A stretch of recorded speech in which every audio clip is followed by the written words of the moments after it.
Good morning, everybody.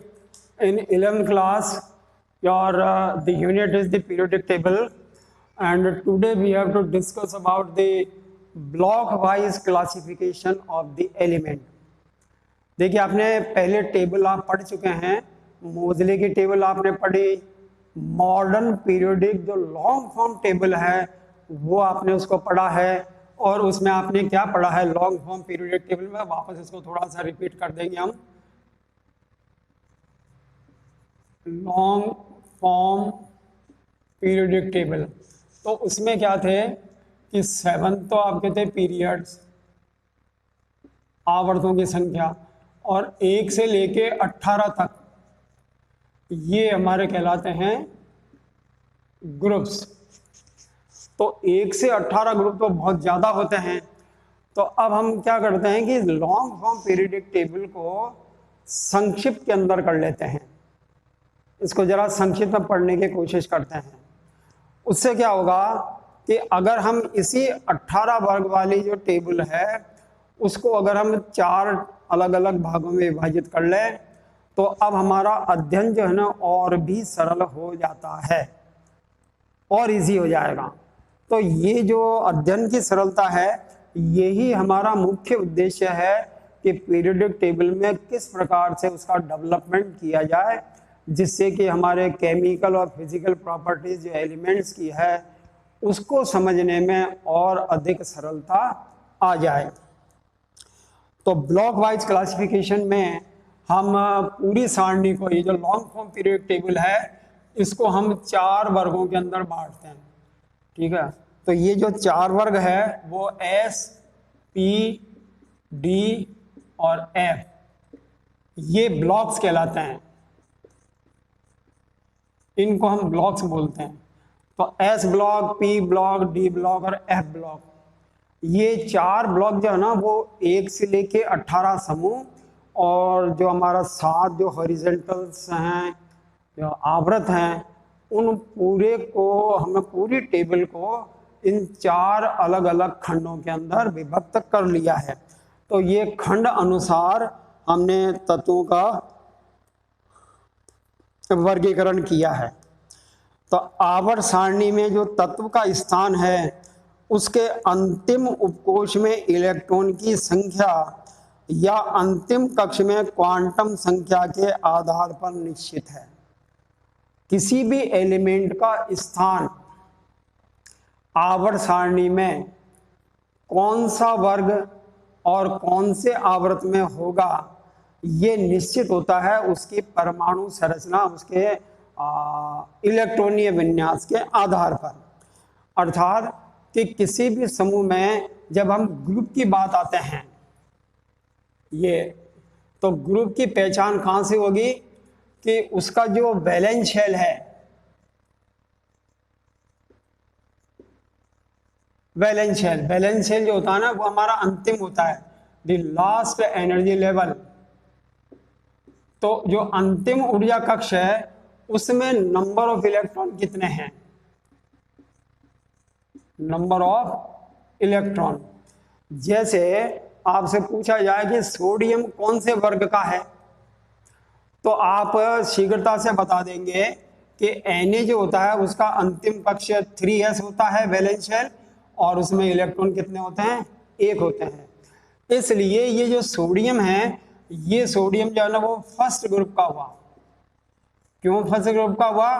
क्योंकि उसके valence shell में इलेक्ट्रॉन की संख्या कितनी है, 1 है।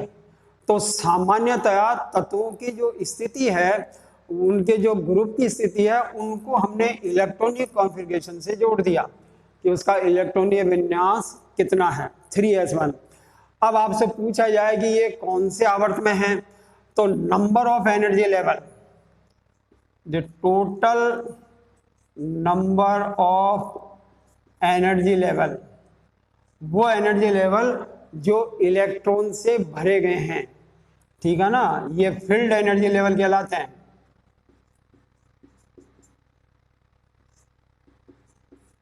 तो भरे हुए जो इलेक्ट्रॉन जो ऊर्जा कक्ष हैं उनकी संख्या कितनी, तो ये जो हमारे ये संख्या है वो हमारी ये बन जाती है, जैसे 3s है तो कहेंगे इसका जो 3 ऊर्जा स्तर भरे हुए हैं।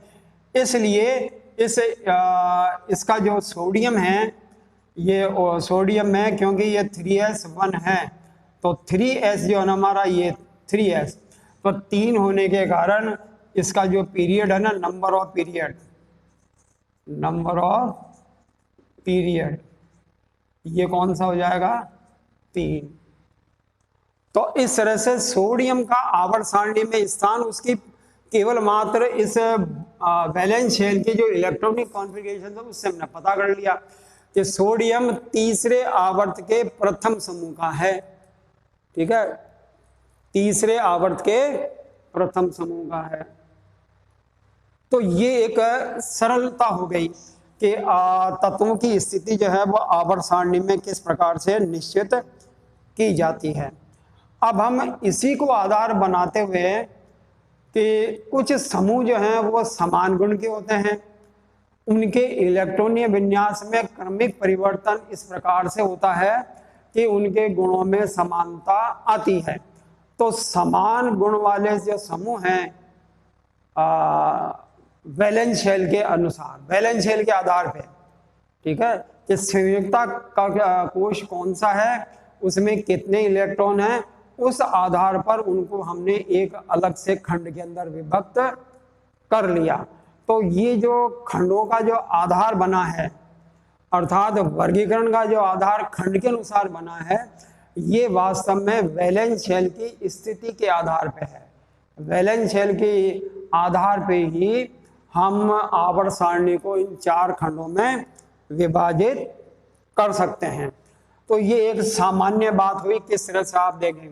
अब हम सबसे पहले एस ब्लॉक का अध्ययन करना चाहेंगे कि आवर्त सारणी का जो एस ब्लॉक है वो उनके गुण क्या हैं, उनके विन्यास क्या हैं, इन सब बातों का अध्ययन करेंगे हम एस ब्लॉक। तो एस ब्लॉक एलिमेंट,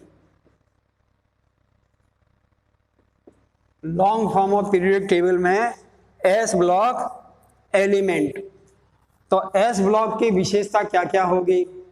सबसे पहली विशेषता ये कि इनका जो वैलेंस शेल है, ठीक है, उस वैलेंस शेल में जो सब एनर्जी लेवल है,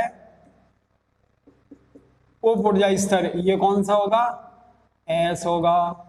अर्थात संयुक्ता कक्ष में अगर एस प्रोग्रेसिव एनर्जी लेवल है, उपकक्ष है, तो उस उपकक्ष में जो एस जिसमें उपकक्ष होगा उनको हम यहाँ पर एस ब्लॉक के नाम से जान लेंगे। तो ये एस ब्लॉक कहलाएगा। तो ये एस ब्लॉक की पहचान ये हो गई कि उनके ऊर्जा स्तर में, अब जैसे देखिए कि आवर्त सारणी में जो आपका फर्स्ट और जो सेकंड है, ये दोनों ही जो है ना वो एस ब्लॉक के नाम से जाने जाते हैं।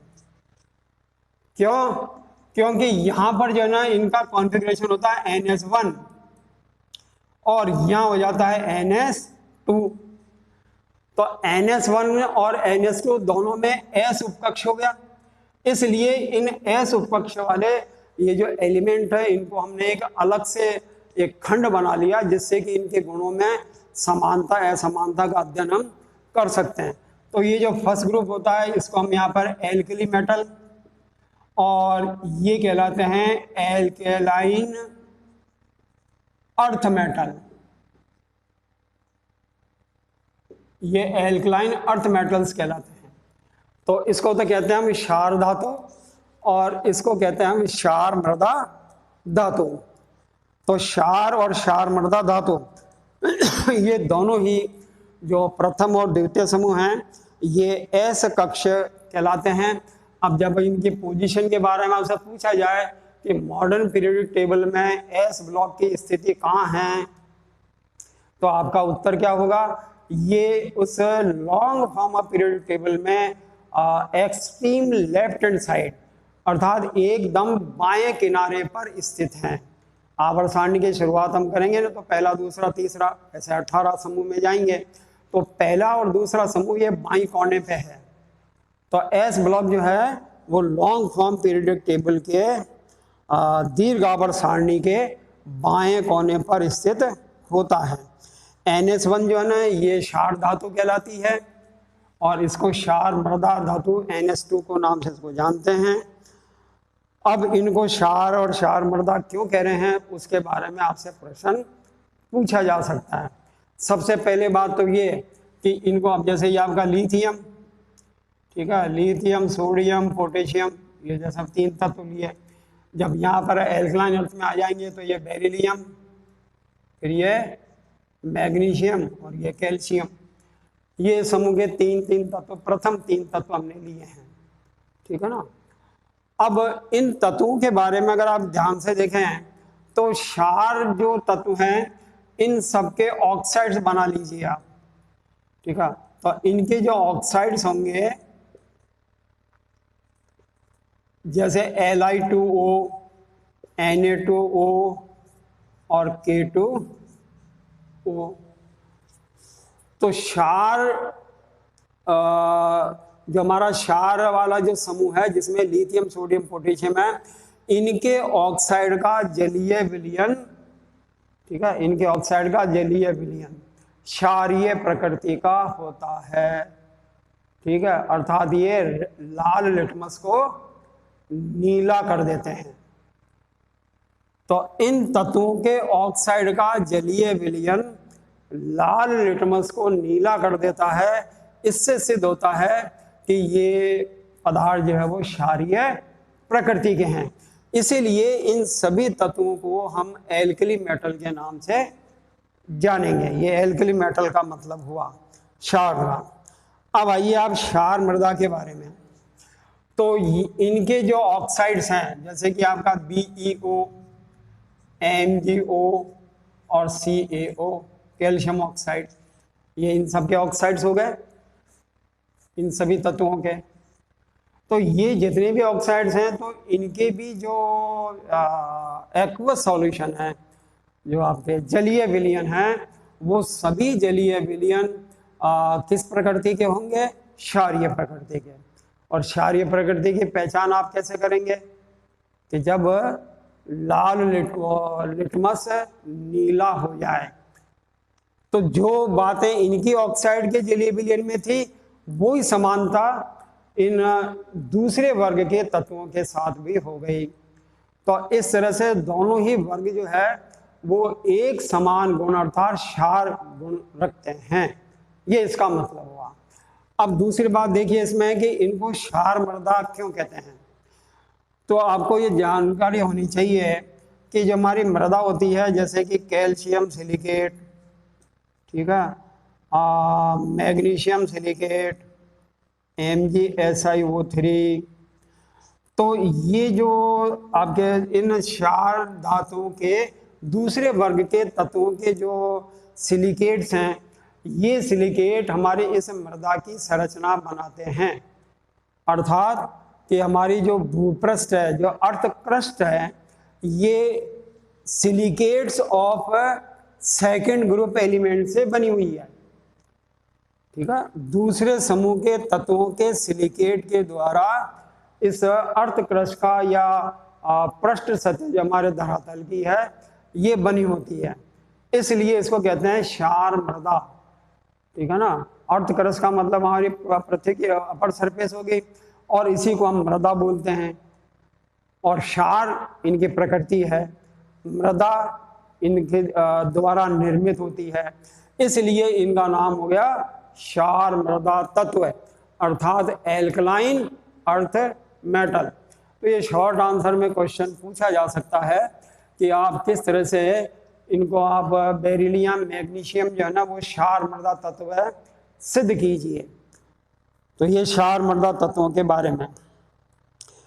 अब आइए इनकी दूसरी बात और कि इनकी जो आयनन एंथैल्पी है वो बहुत ही कम, आयोनाइजेशन एंथैल्पी,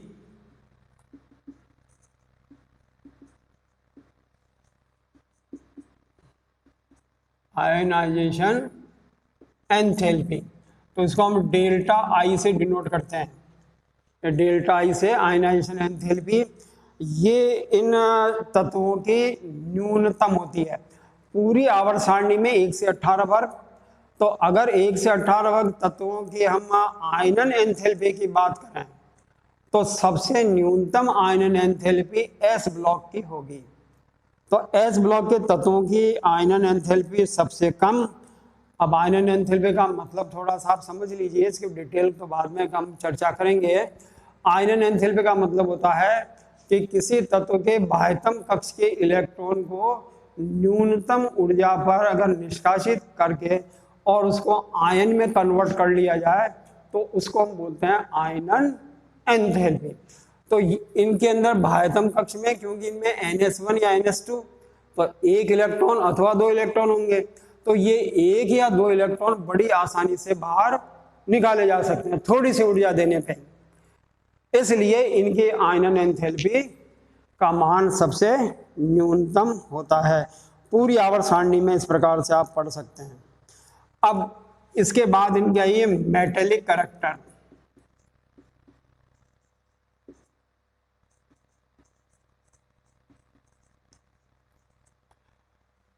तो इन क्षार धातुओं के, क्षार मृदा धातुओं के धात्विक गुण। तो आपसे अगर प्रश्न पूछा जाए कि मेटल किसे कहते हैं, धातु किसे कहते हैं, तो आप धातु की जब डेफिनेशन बताएंगे तो और फिर वह भी आपसे पूछा जाए कि इलेक्ट्रॉन के आधार पर बताइए आप। तो अब हम बताएंगे कि आवर्त सारणी के वो तत्व जो सरलता से इलेक्ट्रॉन त्यागते हों। ठीक है, they can eliminate their electron of the valence shell with minimum energy. ठीक है, न्यूनतम ऊर्जा पे इलेक्ट्रॉन का उत्सर्जन कर देते हों, तो ऐसे तत्वों को मेटेलिक एलिमेंट कहा जाता है, धात्विक तत्व। और क्योंकि इनकी आयनन एंथैल्पी बहुत कम होती है, तो जितनी ज्यादा आयनन एंथैल्पी कम होगी, ठीक है, वह तत्व उतना ही अधिक मेटेलिक कैरेक्टर का होगा। तो सोडियम, पोटेशियम, मैग्नीशियम, कैल्शियम, ये क्षार और क्षार मृदा तत्व, ये दोनों ही जो है वो न्यून आयनन एंथैल्पी होने के कारण ये प्रबल धात्विक प्रकृति के होते हैं, हाईली मेटेलिक कैरेक्टर, बड़ी आसानी से। और आपसे पूछे जाएगी जो न्यूनतम वाला है वो, तो इसमें जो इसी वर्ग के अंदर जो लास्ट है वो आपका सीजियम होता है। तो सीजियम तो इतना इजी मेटेलिक, हाईली मेटेलिक है कि इसमें तो आप अगर सूर्य के प्रकाश में रख दें तो उस प्रकाश की ऊर्जा के द्वारा इलेक्ट्रॉन का त्याग कर देगा। इसलिए पूरी आवर्त सारणी में सबसे अधिक प्रबल धात्विक अगर तत्व है तो वो कौन सा है, सीजियम कहलाता है। और इसी सीजियम को हमारी सोलर एनर्जी या सोलर प्लेट के अंदर इसका उपयोग हम इलेक्ट्रिसिटी डेवलप करने में करते हैं। तो इनका जो मेटेलिक कैरेक्टर है वो ऊपर से नीचे की ओर इंक्रीज होता है। अब क्यों इंक्रीज हुआ, तो उसका कारण भी स्पष्ट है, क्योंकि परमाणु का आकार में वृद्धि होती चली जाएगी और जितनी ज़्यादा वृद्धि होगी तो वो इलेक्ट्रॉन उतना ही इजी बाहर निकलेगा, तो वो तत्व उतना ही अधिक धात्विक प्रकृति का हो जाएगा। यही कारण है कि सीजियम जो है इस प्रथम वर्ग का अंतिम तत्व है, और ये अंतिम तत्व होने के कारण ये प्रबल धात्विक प्रकृति का होगा। ठीक है, ये इनके धात्विक प्रकृति के बारे में। और इनके जो ऑक्साइड्स हैं ये आपको पहले बता दिया कि ये क्षारीय प्रकृति के होते हैं। लिथियम बेरिलियम को छोड़कर सभी आयनिक हैं। लिथियम बेरिलियम इनका जो पहला प्रथम है, ठीक है, तो प्रथम तत्व की जो आयनन एंथैल्पी है उसका मान अधिक है। वैसे तो पूरी आवर्त सारणी में न्यूनतम है, तो आयनन एंथैल्पी जो और कम होती चली जाएगी ऊपर से नीचे की ओर। तो सीजियम की अपेक्षा इसकी आयनन एंथैल्पी क्या हुई, ज्यादा हुई। इसी तरह से इस एल्कलाइन अर्थ में बेरिलियम की आयनन एंथैल्पी भी अधिक हो गई। तो अधिक एंथैल्पी होने के कारण ये कोवलेंट नेचर के होते हैं, अर्थात ये सहसंयोजक प्रकृति के यौगिक बनाएंगे, और बाकी के जो शेष तत्व हैं ये सब आयनिक यौगिक बनाते हैं, जैसे कि NaCl, NaBr, इस प्रकार से आप बता सकते हैं। और जो आपका 17 ग्रुप है उनके साथ में प्रबल आयनिक, अर्थात क्षार और आपका 17 ग्रुप। तो 17 ग्रुप जो है ना ये हो गया आपका हेलोजन। तो हेलोजन जो है ना वो जैसे सोडियम, तो Na और प्लस Cl, तो ये बन गया NaCl। ये NaCl जो है ना वो आयनिक हो गया, ये आयनिक करैक्टर का है। तो हम इसको सामान्य भाषा में क्या कहेंगे कि S ब्लॉक के एलिमेंट हैलोजन तत्वों के साथ संयोग करके जो यौगिक बनाते हैं वो सभी यौगिक प्रबल आयनिक प्रकृति के होते हैं। तो ये S ब्लॉक की पूरी केमिस्ट्री आपको समझा दी गई है। P ब्लॉक की अब हम कल पढ़ेंगे इसको। तो S ब्लॉक का केमिस्ट्री का ये पूरा अध्ययन आपका कंप्लीट हुआ।